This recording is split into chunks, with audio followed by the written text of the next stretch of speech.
कान कैसे हों सुनने के लिए?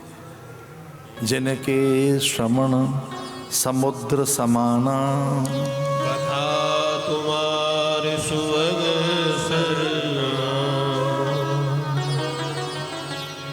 कुछ सामान्य कान नहीं, कुछ सामान्य कर्ण नहीं, समुद्र समाना। श्रवण मंगलम मांगल्य मोद, मुदिता, मैत्री, उत्फुल्लता, करुणा, आनंद रस, ये श्रवण के बाद के रस है। भय भी, सुनकर भी तो बड़ा भय का संचार होता है। एक अलग प्रकार का रस है श्रवण में, एक अलग प्रकार के रस उद्दीप्त होते हैं, जैसे शंख, मृदंगम, शहनाई और विशेषकर गरुड़ घंटी, गरुड़ घंटी बज रही है, आरती चल रही है, उससे सुषमना चैतन्य होने लगती है। अनेक साधकों के ऐसे अनुभव हैं कि घंटा ध्वनि से, केवल घंट ध्वनि हुई और अनायास सबकी सुषमना चलने लगी, न इड़ा चल रही है न पिंगला चल रही है, सुषमना चल रही है। उनके स्वर चंद्र और सूर्य स्वर दोनों खो जाते हैं, सुषमना चलने लगती है, एकाग्रता। तो जो लोग कहते हैं घंटे क्यों हैं, घड़ियाल क्यों है, मृदंग, शहनाई, शंख क्यों बज रहे हैं आपके यहाँ, तो उसका अर्थ यह है कि आप एकाग्र हो वहाँ।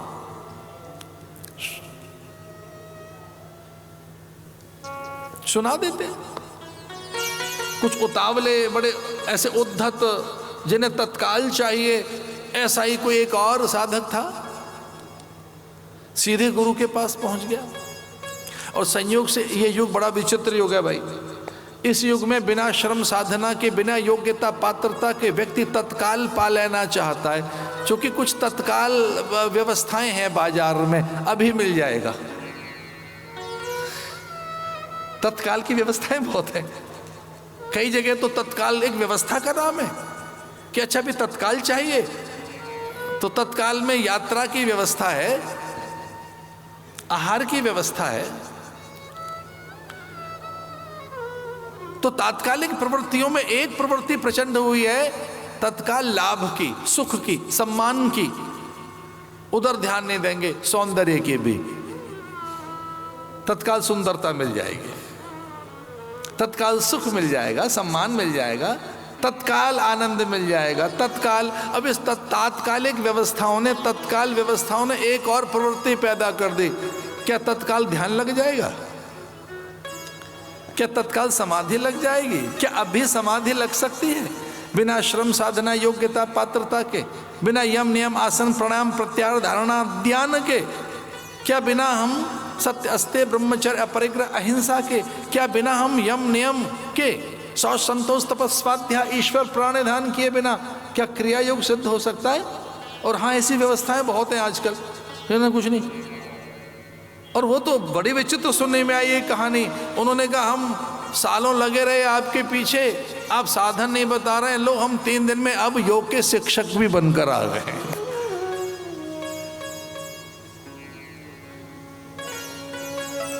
और हम तो शक्तिपात भी सिखाए। तत्काल व्यवस्था है, बिना श्रम साधन योग्यता पात्रता, बिना नीति नियम के, सदाचार के, बिना श्रद्धा के। हमने तो यही सुना था, श्रद्धावान लभते ज्ञानम। बिना श्रद्धा के तो ज्ञान आएगा नहीं। एक ने कहा कि क्या आप मुझे आत्मज्ञान का उपदेश देंगे? क्या आप मुझे सत्य बोध कराएंगे? क्या मुझे वो सामर्थ्य देंगे कि मैं अज्ञान आवरण को भंग कर सकूं? तो गुरुदेव ने कहा हाँ हाँ हो सकता है, ये संभव है। कैसे संभव है? उन्होंने कहा ये जो गौएं दिखाई दे रही हैं, ये जब सहस्त्र हो जाएं तो हमारे पास आना, फिर बताएंगे। कुछ मुट्ठी भर गौएं, 2 4 10 20, ये कितनी हो जाए? 1000। जब सहस्त्र हो जाए तो उन्हें ले आना, बताएंगे। अब वो सहज हो गया था और उसे लगा आदेश मिला है तो उसका अनुपालन होगा। भूल गया वो वो निकल पड़ा गौओं को लेकर वन प्रांतरों में। वो बहुत नैसर्गिक और प्राकृतिक हो गया, बड़ा स्वाभाविक हो गया। वो झील झरनों के निकट, सरित सरोवरों के पास, वो सलीलाओं के सातत्य को देखते हुए ऐसे ही वनों में घूमते हुए गौओं के बीच में कब 1000 हो गई पता नहीं लगा। लेकिन सावधान, जैसे ही वो 1000 हुई थी तो वत्स बोल पड़ा, एक बछड़ा बोल पड़ा। इसका अर्थ है कि बछड़े की भी आवाज सुन सकें आप, उसके मन को, उसके संवेदनाओं को, उसकी दृष्टि में क्या है। जितना चौकन्ना सजग बछड़ा और बछड़ी है, गाय और उसका समूह है, कदाचित कोई होगा। और वो कभी हम गौचारण की लीला में यह बात बताएंगे। लेकिन आज एक पुस्तक की ये चर्चा करते हुए, to kill cow means to end human civilization, एक बुक है, एक पुस्तक का नाम है। आप डालिए इसे सर्च इंजन में और आपको पुस्तक प्राप्त हो जाएगी। To kill cow means to end human civilization. अब पश्चिम के लोग कह रहे हैं इस धरती पर मनुष्य को बचाना हो तो गाय बचाओ तो आदमी बचेगा, आदमियत बचेगी, मानवीय सभ्यता बचेगी। बछड़ा बोल पड़ा।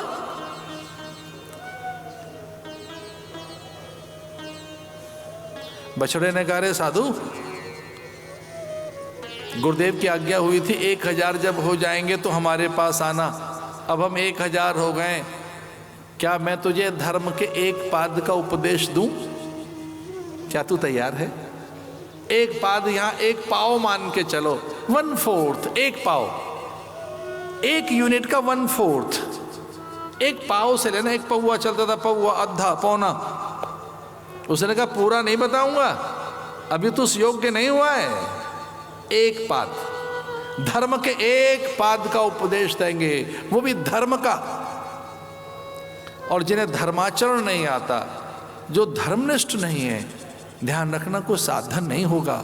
और ये देह धर्म साधन के लिए है, केवल एकमात्र ये देह।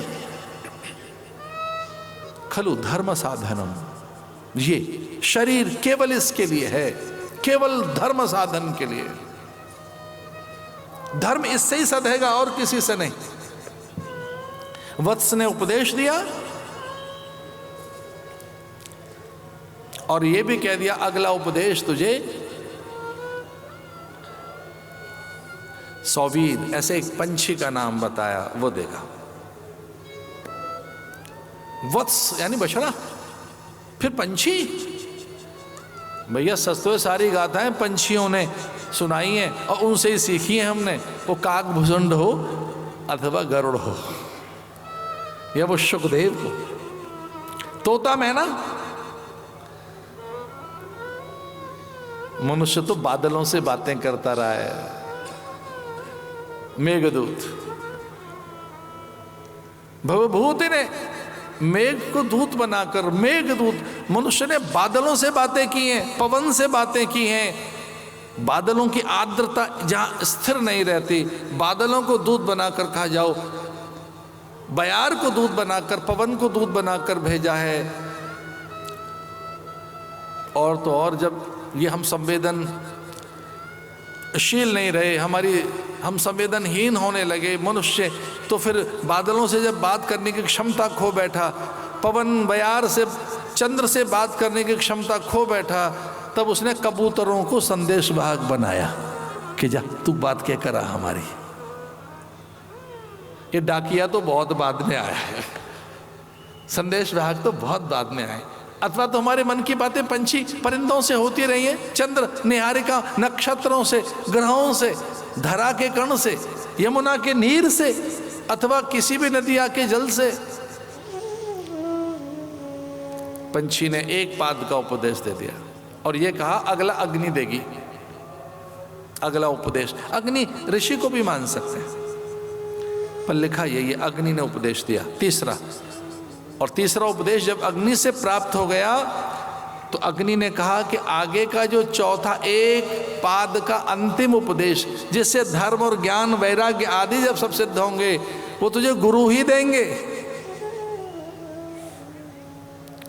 तो ऐसा कहते हैं कि सांझ का सा समय था, धूल सी उड़ रही थी वो गौधूलि बेला में। ऋषि मुनि कहने लगे, बटुक ब्राह्मण ब्रह्मचारी कहने लगे कि देखो देखो आ गया, गिर पड़ा चरणों में। और गुरुदेव ने कहा, आगे का उपदेश मैं देता हूं तुझे, अब तू अधिकारी बन गया है, अब अधिकारी हो गया। हमको तो सीधी सीधी एक बात कहनी थी, कथा हमारी पात्रता का विकास करती है, अधिकारी बनाती है, कि हम संतों के पास बैठ सकें, उपदेश श्रवण कर सकें। और ये उपदेश भी बिना साधन चतुष्टय सिद्धि के कहाँ आते हैं, कहाँ आते हैं बिना साधन चतुष्टय सिद्धि के। इसलिए बड़ी सुंदर सी बात कही शौनिक ने, अज्ञान ध्वांत विध्वंस कोटि सूर्य समप्रभ सोताख्यायी कथासारम मम कर्ण रसायनम। कुछ ऐसा रस सा घोल दीजिए और हमें कथा सुना दीजिए।